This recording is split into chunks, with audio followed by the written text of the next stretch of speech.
Bien-aimés dans le Seigneur, que la grâce et la paix de Dieu demeurent avec chacun d'entre nous. Au nom de Jésus, merci, c'est toujours venant. Toujours avec deux mains posées sur le cœur, que j'aimerais effectuer avec vous le partage de la parole de Dieu sur la suite du thème que nous avons introduit dernièrement, au sujet de bien connaître, comprendre la Bible, tout en ressortant le résumé de chaque livre de la Bible. Aujourd'hui, nous passons à la 11e ou 12e partie. Ah oui, 12e partie. Ici, nous sommes toujours dans le livre des prophètes. Je rappelle ce que j'ai toujours à rappeler.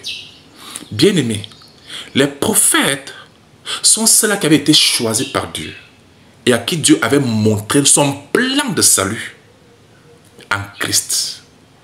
Et ils ont parlé de ce Christ-là dans tous leurs écrits. Ils ont parlé de ce salut-là. Et ayant vu dans la gloire, ayant vu Dieu qui devait venir sur la terre, la personne, et il va au salut que Dieu devait mettre à disposition, ils parlaient donc de ça dans leurs écrits, dans leurs prophéties. Et c'est ainsi donc qu'ils interpellent le peuple de Dieu à se repentir, à revenir en Dieu, à marcher sur la justice de Dieu, en suivant ses recommandations, afin d'avoir aussi afin aussi de bénéficier de ce plan qu'ils avaient déjà vu par avance. C'est ça qui distinguait les prophètes des simples voyants. Quand on dit c'était des voyants, c'est parce qu'ils voyaient le plan de Dieu. À ne pas confondre avec ceux qui prédisent l'avenir simplement. Parce que n'importe qui peut le faire. Les météorologues le font, ils prédisent la pluie et ça arrive. Les grands-parents, n'importe qui peut le faire dans la vie. Même les sorciers le font. Prédit l'avenir et ça arrive. Mais ce qui les distinguait, les prophètes de ces personnes, c'est parce qu'ils voyaient le plan de Dieu qui devait se manifester dans l'avenir. Et c'est ça qui faisait d'eux des prophètes. Donc, en lisant les prophètes, nous allons ressortir tout ce point-là. Vous allez confirmer réellement que le témoignage de Jésus est vraiment l'esprit de la prophétie, tel que c'est écrit dans Apocalypse, chapitre 19, le verset 10. Amen. Entamons donc le livre de Jonas. Jonas, qui est Jonas? Que peut-on connaître et comprendre de la vie de Jonas? Jonas était un serviteur de Dieu, un prophète qui avait été suscité en son temps pour aller en mission à Ninive. Ninive était une grande ville qui était une ville de péché, d'abomination. Des gens qui avaient tourné le dos à Dieu et qui étaient d'ailleurs même des opposants, des oppresseurs d'Israël. Ah oui.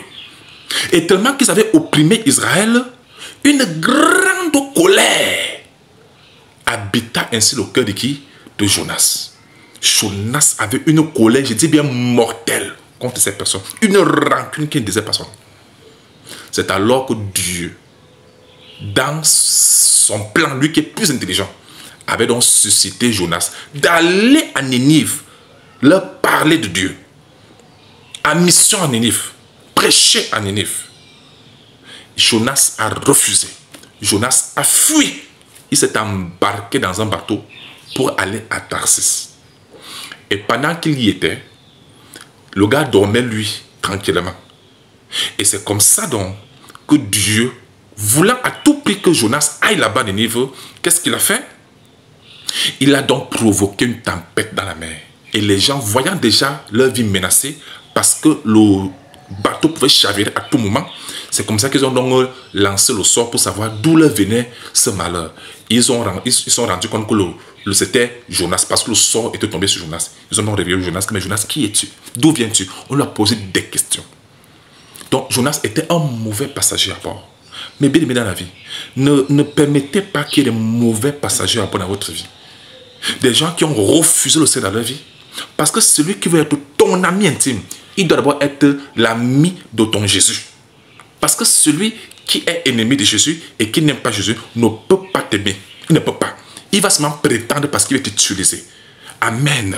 Amen. Si quelqu'un veut vraiment t'aimer, qu'il aime d'abord ton Père Céleste. Celui qui n'aime pas ton Père Céleste ne peut pas prétendre t'aimer, sauf s'il veut te manipuler, t'utiliser.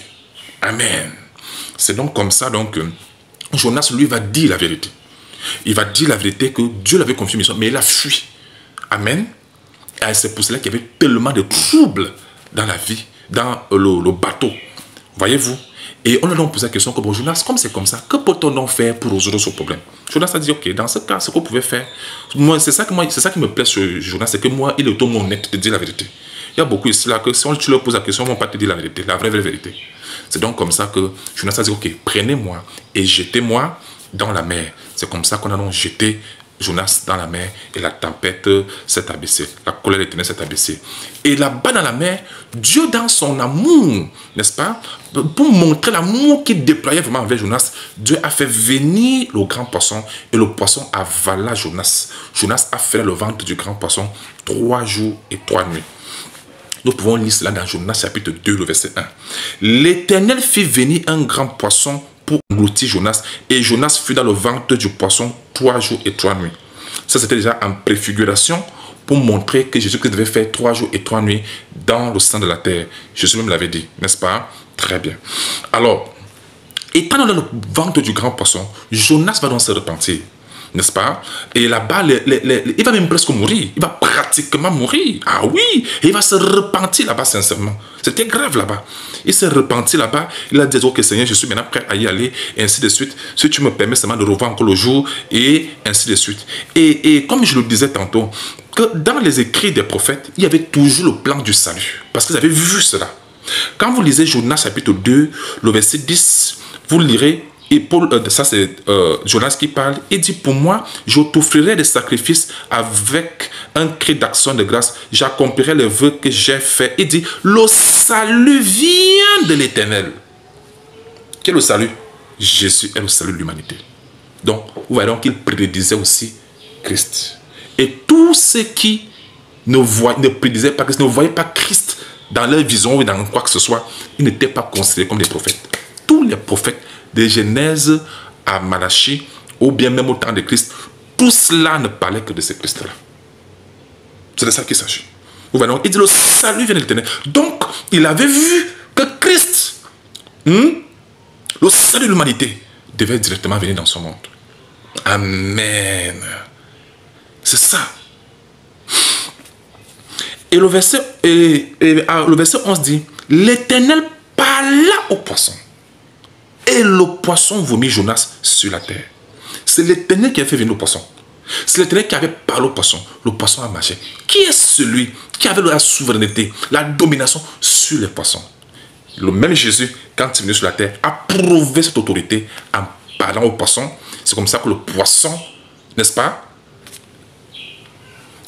Les poissons sont venus et il y a eu une pêche miraculeuse parce que Jésus avait parlé. Et quand Jésus a parlé, même les poissons ont obéi, montrant que c'est le Dieu qui avait l'autorité sur les poissons, sur la mer, sur toutes choses. Jésus-Christ, le grand Dieu des cieux, manifesté en chair, devenu un homme. Il a exercé son autorité sur la terre pour montrer qu'il est celui qui avait parlé au poisson. Le poisson obéit. Il est le même qui a parlé au poisson. Il y a eu une pêche miraculeuse. Dans Luc chapitre 5. Vous voyez comment Jésus-Christ prouvait qu'il était? Très bien. Alors, avec le temps, le serpent, j'y arrive, le grand poisson, voilà, est allé donc vomir Jonas où?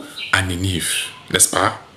Et là-bas, Jonas a prêché, sa manière de prêcher là-bas montrait une grande colère. Il disait, encore 40 jours, et Ninive sera détruite. Vous avez vu? Vous avez vu? Et dans son cœur, il ne s'attendait pas à ce que Ninive se répande. Mais à sa grande surprise, le roi de Ninive publia ainsi un édit à tout le peuple, y compris les animaux, qui devaient entrer dans un jeûne de repentance pour se repentir et revenir au Seigneur. C'est ce qui s'est fait. Et la Bible dit, le Seigneur s'était repenti. Le Seigneur avait changé le mal qu'il avait prévu de faire. Et il n'a plus décidé, il n'a plus fait abattre ainsi sa colère sur eux. N'est-ce pas? Alors, mes bien-aimés, la Bible dit même dans Jonas chapitre 4, n'est-ce pas? Vous pouvez lire Jonas chapitre 3, lisons le verset 10. Il dit, Dieu vit qu'ils agissaient ainsi et qu'ils revenaient de leur mauvaise voie, alors Dieu se repentit du mal qu'il avait résolu de leur faire et il ne le fit plus pas. C'est ce que je viens de vous expliquer tout à l'heure. Maintenant donc, regardons l'attitude de Jonas au verset 4, chapitre 4, verset 1. Cela déplut fort à Jonas et il fut très irrité. Jonas était tellement dans la colère que, ouais, les gens, comment ils se sont repentis? Moi, je voulais que Dieu les détruise. Jonas, bien, il ne devait pas réagir comme ça, mes bien-aimés. Donc, vous comprenez donc ici, en réalité, vous allez voir avec le temps, qu'en réalité, ce n'est pas seulement Ninive que Dieu voulait délivrer. Dieu voulait en réalité délivrer Jonas de sa grande colère meurtrière. Un enfant de Dieu ne doit pas garder autant de colère, ce n'est pas bon. La colère n'est pas une bonne chose. Amen. Dieu voulait délivrer Jonas. Comment un peuple qui se réconcilie avec Dieu et le serviteur de Dieu n'est pas content? Non, si tu se réconcilie avec ton Père, amen, ton Père céleste, ton Dieu, il est ton ami, tu peux l'embrasser. Mais si quelqu'un ne se réconcilie pas avec Dieu, beaucoup de discernement et beaucoup de prudence. Même le Seigneur dit soyez prudent comme les serpents. Alors Jonas s'est très mal fâché, il était très irrité, que mince, les gens se sont répétés, ils se sont repentis, hors de question. Et au verset 2, regardez ce qu'il dit. Il implora l'Éternel et il dit, ah Éternel, n'est-ce pas ce que je disais quand j'étais encore dans mon pays? C'est ce que je voulais prévenir en fuyant à Tarsis. Car je savais que tu es un Dieu compatissant et miséricordieux, lent à la colère et riche en bonté, et qui te répand du mal. Maintenant, Éternel, prends-moi dans la vie, car la mort m'est préférable à la vie. Vous voyez donc que Jonas avait une colère meurtrière. Il a dit qu'il préfère mourir que de voir les gens se repentir. Vous imaginez un tel homme? Dieu montrait au moins qu'il aimait beaucoup Jonas. Parce que Dieu voulait délivrer Jonas de sa grande colère. Alors plus tard, Dieu a fait sortir le ricin, n'est-ce pas, le ricin de la terre. Un petit arbre, non? Pour couvrir Jonas, parce qu'il faisait tellement qu'il y a une chaleur terrible. Et après, la chaleur a aussi tué le ricin. Jonas s'est encore fâché. Ouais, comment tu peux me couvrir, mais après, me sens en sécurité, mais après encore, tu repars encore ça. Il dit, mais si toi tu as pitié du ricin là, à plus raison, moi, avoir pitié aussi de Ninive et de tout son peuple. Bref, dans la fin de l'histoire, la bien-aimée, dans la fin de l'histoire, on ne nous montre pas exactement si Jonas avait compris le message ou pas. Mais nous espérons qu'il avait compris. Amen. Mais ici, ce qu'il faut noter au livre de Jonas, c'est que Dieu voulait délivrer Jonas de sa grande colère en envoyant une mission.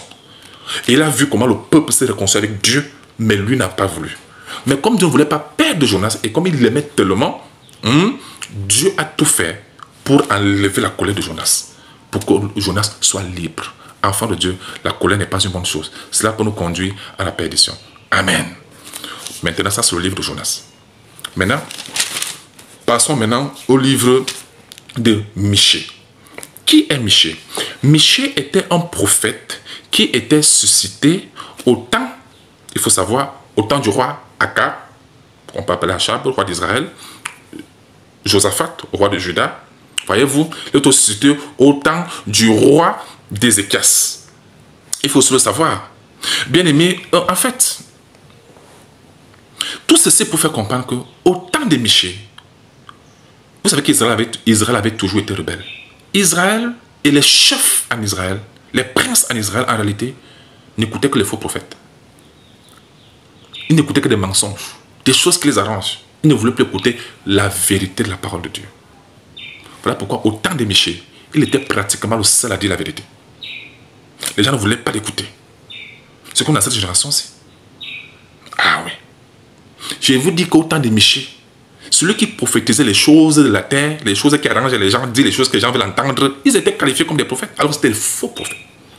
Parce qu'il y avait un esprit de mensonge qui avait envahi un français facile pour vous aider à comprendre l'état d'Israël. C'est que Israël était corrompu. Les chefs d'Israël étaient corrompus. Les princes en Israël étaient corrompus. C'était la corruption. Quand je dis la corruption, il y a à comprendre dans quel état Israël se trouvait devant Dieu au temps de Michée. Non seulement ils étaient corrompus, mais ne voulaient pas écouter la vérité. Et comme je vous ai dit que ce qui faisait les prophètes, c'est parce qu'ils voient le plan du salut de Dieu. On a vu pour Jonas tout à l'heure. Et d'ailleurs, c'est comme ça pour tous les prophètes. Maintenant, au temps de Michée, qu'est-ce que Michée lui aussi voyait dans l'avenir? Parce qu'il faut savoir que quand Michée parlait, n'est-ce pas, les gens ne l'écoutaient pas, n'est-ce pas? Parce qu'il avait vu le plan de Dieu qui devait se réaliser.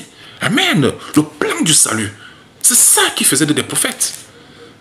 Parce que personne ne peut être appelé prophète s'il ne témoigne pas Jésus-Christ. Et voici quelque chose que vous devez comprendre, mes bien-aimés, c'est que quand vous entendez le mot prophète, le préfixe pro là veut dire avant. Ça veut dire qu'il voyait, il parle de Christ avant. C'est pourquoi on les appelle les prophètes. Parler par avance. C'est ça qui veut dire pro. Pendant, c'est père. Ça, c'est en latin ou bien en grec. Il faut savoir. Pro, c'est avant. Père, c'est pendant. Et post, c'est après. Ça, ce sont les termes. Vous comprenez? Ce sont les préfixes. Donc, on entendait prophète. On parle de ceux qui parlaient déjà de Christ, qui annonçaient le salut par avance, avant. Alors pourquoi on met pro?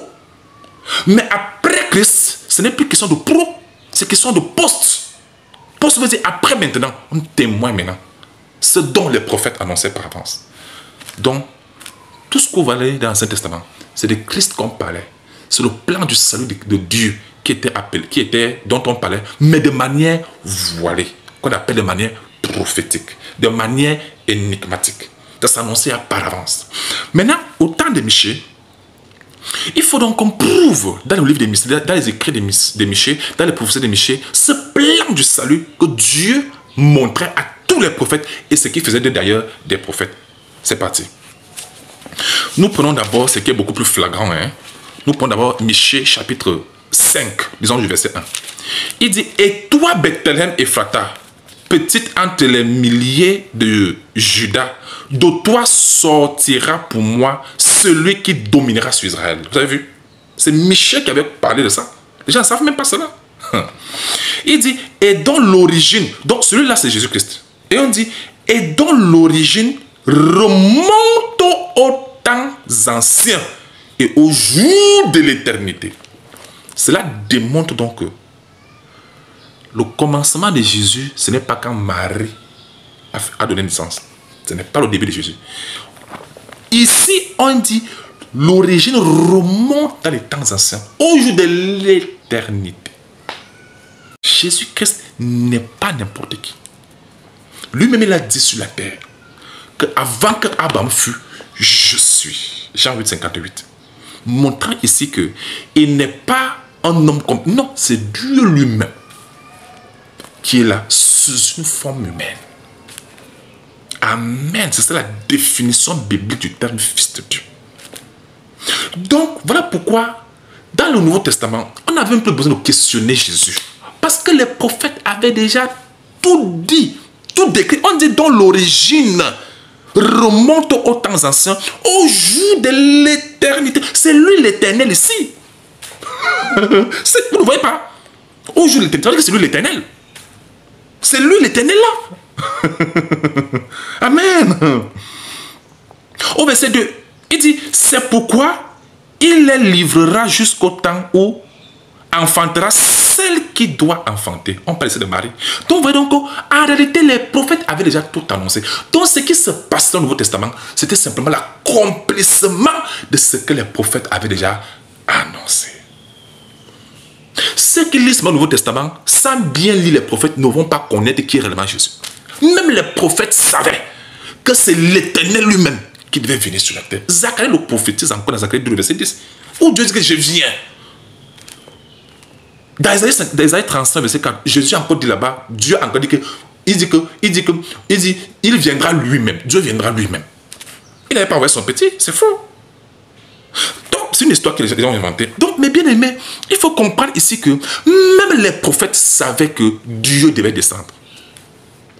Je me demande, est-ce que la génération-ci a même compris ce que les prophètes avaient compris en leur temps? Est-ce que les gens ont pris conscience de ce dont les prophètes, eux, avaient compris en leur temps? Moi, je ne comprends pas. Les prophètes savaient. La promesse était que Dieu devait venir lui-même sauver l'humanité. Sous une forme humaine.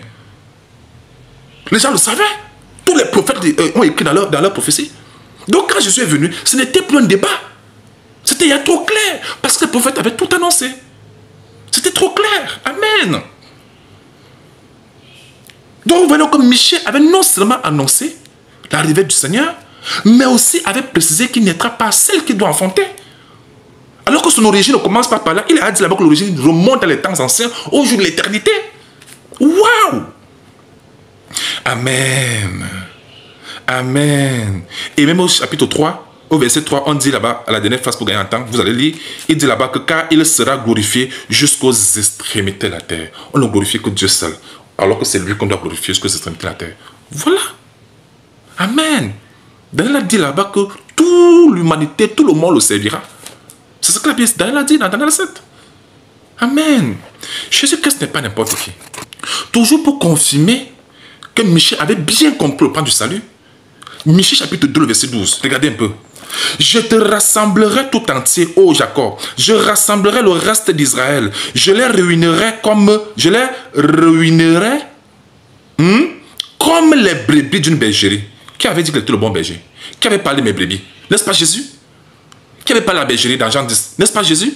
Il dit que j'ai encore beaucoup de brebis. Il doit venir dans la bergerie. C'est toujours Jésus qui parlait. Il dit que c'est le bon berger. Donc c'est toujours lui qui parlait ici. Par la bouche de Michée. Il dit ici que comme le troupeau dans son pâturage. Le troupeau. Nous sommes le troupeau du Seigneur. Et il dit, il y aura un grand bruit d'hommes. Celui qui fera la brèche montera devant eux. Ils feront la brèche, franchiront la porte. Qui avait dit sur la porte dans Jean 19? C'est pas Jésus qui avait dit que c'était la porte. Il dit, et en sortiront, le roi marchera devant eux. Et l'Éternel sera à leur tête. Donc le roi là, c'est lui l'Éternel qui va marcher devant eux. C'est trop clair. Le roi qui marchera devant eux, c'est lui l'Éternel qui marchera devant eux. Donc tout était trop clair. Tout avait été dit par les prophètes. Michée en son temps, ayant annoncé ces vérités, appelait donc tout le peuple à revenir au Seigneur, afin d'avoir part aussi à ce qu'ils voyaient. Ceux qui disent qu'ils voient Jésus, qu'est-ce qu'ils voient? Si tu vois même le ventre de quelqu'un, tu vois tout. Tant que tu ne vois pas Christ, tu n'as la personne n'a encore rien compris. C'est encore aveugle. Ce qu'il faisait le prophète, c'est parce qu'il voyait Christ. Il voyait le plan de Dieu. Il voyait le Dieu qui est venu sur la terre pour sauver l'humanité sous une forme humaine. C'est pourquoi cela leur était imputé prophète, car le témoignage de Christ, c'est ça qui est l'esprit de la prophétie.